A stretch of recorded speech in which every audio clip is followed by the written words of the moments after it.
Tapi para pejabat publik ini sepertinya kok gagal belajar dari kejadian Agustus lalu ya. Iya. Bahwa termasuk di Pati itu ya. Omongan pejabat publik itu kan dicatat gitu ya oleh publik meskipun mereka menganggap mereka punya otoritatif sehingga saya akan tidak punya dampak. Tapi Agustus membuktikan bahwa dampaknya luar biasa. Tapi kejadian itu berulang ketika di bencana Sumatera gitu. Mereka itu seolah-olah ingin tampil cepat tapi selalu keliru gitu. Gimana nih? Ya, ini yang kita sebut sebagai pleonasm ya atau pleonasme. Jadi ada pernyataan itu yang punya potensi memiliki kemubaziran.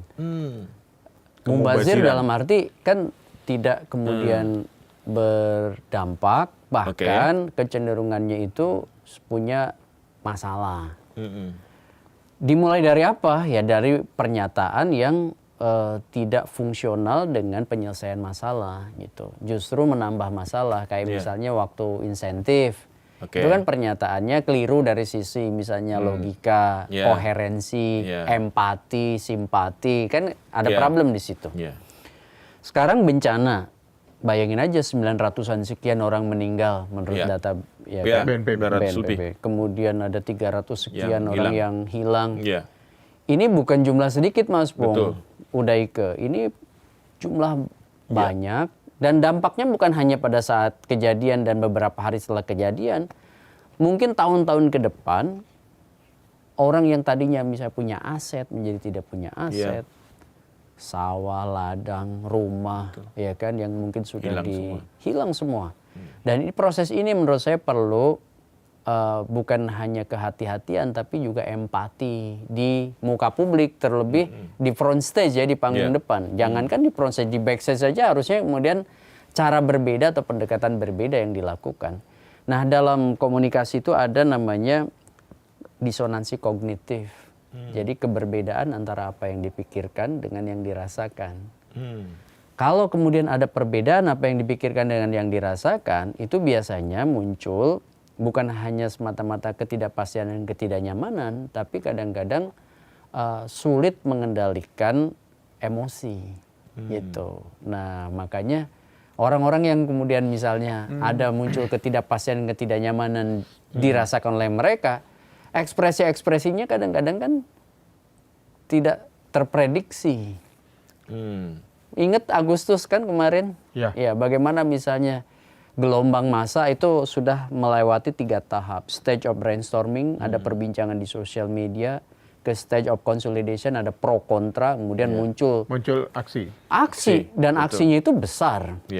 Itu pernah terjadi misalnya di Mesir ketika Hosni Mubarak kan, Wael Ghanim, we are Al-Khalid Said. Itu juga sampai bisa meruntuhkan rejim kekuasaan gitu. Pun demikian terjadi menurut saya di kasus-kasus lain di Indonesia. Mungkin dulu ingat Prita Mulyasari. Iya, betul. Bagaimana gelombang perbincangan itu bisa jadi kekuatan. Nah, makanya hati-hati dengan pernyataan. Ya, menurut saya kita harus belajar namanya penanganan komunikasi, terutama komunikasi krisis gitu. Dalam penanganan komunikasi krisis, terutama kita lihat dalam kasus bencana ini, Kang Gut. Kan selalu orang pengen tampil cepat. Mana yang lebih utama dalam penyampaian atau dalam komunikasi, manajemen komunikasi bencana ini, kecepatan atau akurasi? Kecepatan dan akurasi itu tidak harus kemudian saling menegasikan, tapi harus komplementer. Jadi pernyataan cepat dengan verifikasi untuk menjadi akurat itu memang satu kebutuhan dari komunikasi publik modern. Kenapa harus cepat? Karena ada berkejaran dengan sosial media, berkejaran dengan ruang kosong yang harus diisi, yaitu macam-macam platform di digital. Kalau dulu masih bisa ngisi TV-nya besok, ya kan? Sekarang kan real time. Makanya tim komunikasi itu nggak bisa dianggap tim sampingan. Sebuah institusi korporasi, institusi politik seperti partai, institusi pemerintah, wajib punya namanya tata kelola komunikasi publik yang sama pentingnya dengan tata kelola manajerial sumber daya manusia gitu. Jadi itu harus diposisikan sama. Makanya kan kenapa organisasi modern selalu butuh yang disebut dengan departemen komunikasi. Ya. Bukan departemen penerangan. Kalau penerangan linier, kalau komunikasi sifatnya resiprokal, timbal balik. Nah, posisi itu mengharuskan ada namanya field of experience atau lapangan pengalaman yang sama di antara para pihak yang berkomunikasi. Karena kalau misalnya kita lihat masyarakat Indonesia itu kan backgroundnya itu beragam. Lebih dominan di masyarakat awam, baru sedikit di attentive public, lebih sedikit lagi kelompok elit. Nah, kalau kita bicara di media, harus bicara untuk semua strata.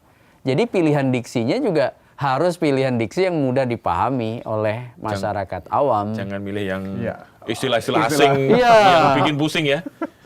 Makanya kalau kita lihat dulu jubir-jubir yang dianggap legend lah, yang sekarang sudah pada nggak ada ya. Siapa dulu Pak Topo, Pak Sutopo itu kan bahasanya ringan, kemudian tenang, tidak terkesan gerusu-gerusu, bahkan cenderung cair. Tapi konten ya atau substansinya itu dapat. Nah, itu yang diperlukan. Jadi jangan kemudian ada datang ke lokasi bencana, tapi hanya untuk apa namanya? Saya bilang itu personal branding yang salah tempat. Masa bayangkan ke lokasi bencana pakai rompi, kacamata hitam, kemudian bawa karung beras. Ya itu kan yang diperlukan dari seorang menteri itu kebijakan sekali, komitmen kebijakan, bukan manggul beras gitu, atau misalnya bersihin rumah warga. Itu sih parsial. Nah, itu yang sangat hilir sekali. Hulunya ya, makronya, mesonya. Makronya kebijakan, mesonya itu implementasi kebijakan yang menyentuh leading sektor prioritas. Kayak misalnya prioritas sekarang apa, bahan makanan. Apa kebijakan yang bisa diambil oleh menteri itu? Atau misalnya jangka panjang, bagaimana mengkoordinasikan supaya warga itu hak-hak administrasinya itu bisa ada solusi. Kemudian misalnya bagaimana mereka yang kehilangan pekerjaan itu bisa tertampung. Kredit usaha rakyat itu bisa kemudian bisa dipenuhi oleh negara dalam konteks ini oleh pemerintah untuk misalnya dibebaskan atau apa gitu. Jadi nah itu bukan hanya direkam kamera, lempar mie instan 1 kotak gitu ya. Itu gimana itu? Gimana Prof?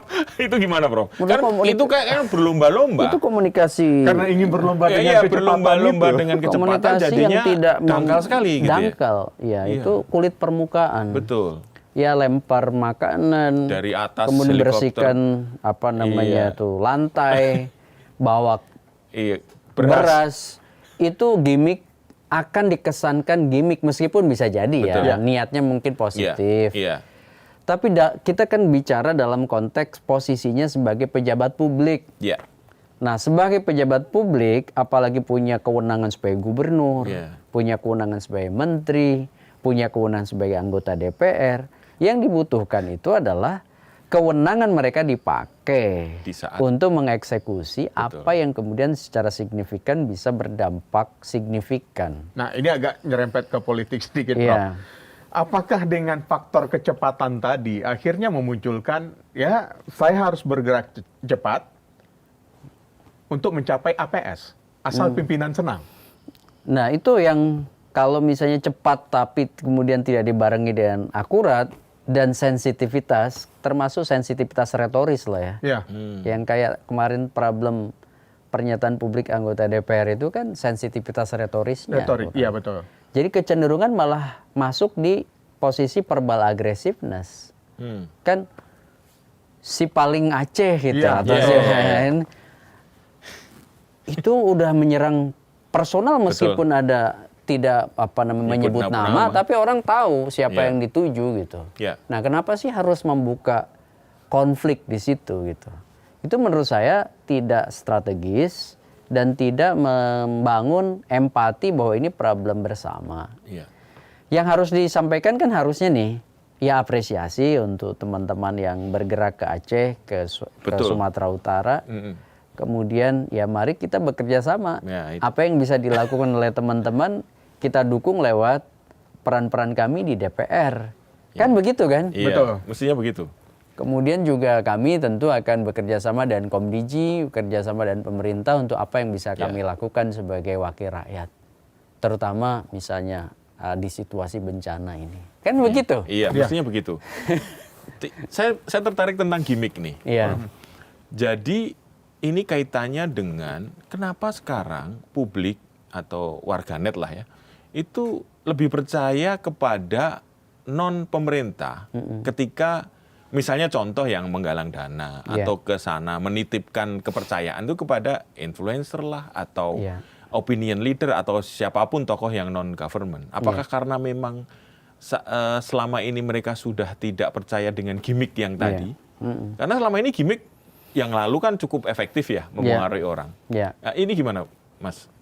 Mas Pung, saya tuh sekali lagi tidak dalam konteks ingin membuat semacam pembedaan ini aktor pemerintah dan aktor non pemerintah, termasuk perorangan. Jikapun ada ketidakpercayaan, ya kita asumsikan saja ketidakpercayaan itu karena oknum-oknum di barisan representasi pemerintah yang mungkin tidak membangun tata kelola komunikasi tepat guna tepat sasaran. Seperti misalnya, kan bayangin aja di awal itu situasi kan bergerak cepat sekali. Dan ketika bergerak cepat seperti itu udah satu yang harus dilakukan sebenarnya kan tetap aja data. Nah, banyak yang melompat, bukan dimulai dari evidence base, tapi dimulai dari selera individu. Nah, kalau kebiasaan kayak gitu itu kan kebiasaan elektoral pada saat masa pemilu. Iya kan? Dianggap masih seperti pemilu. Nah, itu dia. Padahal ini situasinya jauh berbeda. Mata telinga orang itu posisinya mengharapkan ada role model kepedulian yang bukan lahir dari gimmick, tapi kepedulian yang lahir dari nasib bangsa yang kemudian sedang bermasalah ya dengan bencana itu dan di mana orang-orang terdampak. Artinya kan empati, Mas. Empati. Emotional appeal yang dibangun sekaligus juga ada satu komunikasi yang sifatnya itu melampaui formalisme kerja-kerja membangun personal branding. Formalisme kerja-kerja personal branding. Ya untuk apa sih pakai rompi di takdis untuk apa juga manggul beras gitu. Untuk apa? Ini dengan segala hormat ya. Sekali lagi kita tidak pernah tahu apa yang diniatkan, tapi dari sisi tampilan komunikasi di panggung depan itu satu penampilan yang buruk. Gitu. Ini kita harus to the point kan? To the point. Satu penampilan yang menurut saya bisa melahirkan interpretasi berbeda di publik. Wajar kalau tidak percaya. Nah, kalau tadi Mas Pung tanya, apakah respon publik menunjukkan ketidakpercayaan pada aktor pemerintah? Ya memang tidak bisa digeneralisir. Meskipun survei-survei selalu menunjukkan bahwa kepercayaan pada partai, kepercayaan pada pemerintah itu tidak tinggi gitu ya. Nah, makanya kemudian kita butuh ke depan itu menurut saya tata kelola komunikasi bencana lebih baik. Melalui apa? Satu, disusunnya protokol komunikasi bencana yang di dalamnya menyangkut komunikasi krisis. Karena Indonesia ini kan rentan terjadi bencana kan. Mungkin tsunami, mungkin longsor, mungkin juga bencana alam yang tahunan di penghujung seperti kayak gini. Dulu kan Desember juga tsunami kan, Desember pada saat ada apa namanya itu. Ya, kita melihat ada bencana seperti tsunami 2004, kemudian ada Wasior, banjir bandang di Wasior, Papua. Itu kan juga sekitar Desember juga. Letusan gunung. Ya, letusan gunung. Ya, karena kita berada di cincin kan, api. Ya. Nah, hal-hal seperti ini kan udah pasti membutuhkan namanya penyusunan protokol komunikasi bencana yang anytime bisa terjadi. Harus ada. Nah, termasuk juga menurut saya Presiden harus punya juru bicara kebencanaan. Harus punya juru bicara kebencanaan. Khusus ya? Nah, khusus? Iya. Meskipun sudah ada ingat lembaga dulu, BNPB. Pak SBY kan dulu punya jubir bidang politik dalam negeri, jubir bidang politik luar negeri. Kemudian jubir kebencanaan, karena tahu bahwa Indonesia ini rentan sekali itu. Jadi itu yang disebut information role. Jadi sekarang jubirnya pemerintah yang official, termasuk juga mewakili pernyataan-pernyataan Presiden, itu siapa? Kalau jubir kementerian-kementerian sudah ada. Sudah kan? ada. Nah, orkestrasi di tingkat pusat itu siapa? Apakah BKP? Apakah Komdiji? Apakah kemudian KSP? Itu harus definitif dulu nih. Harus jelas ya? Iya, karena kan lintas sektoral ini egonya tinggi. Ya. Kementerian X dan Kementerian Y belum tentu bisa duduk bareng. Betul. Harus ada yang bottleneck-nya. Kalau dulu kan ada deputi bidang komunikasi politik untuk mengatasi bottleneck di antara kementerian-kementerian. Nah, ada yang melekat dengan presiden, stafsus presiden bidang X, misal bidang politik dalam negeri yang sekaligus merepresentasikan sebagai jubir.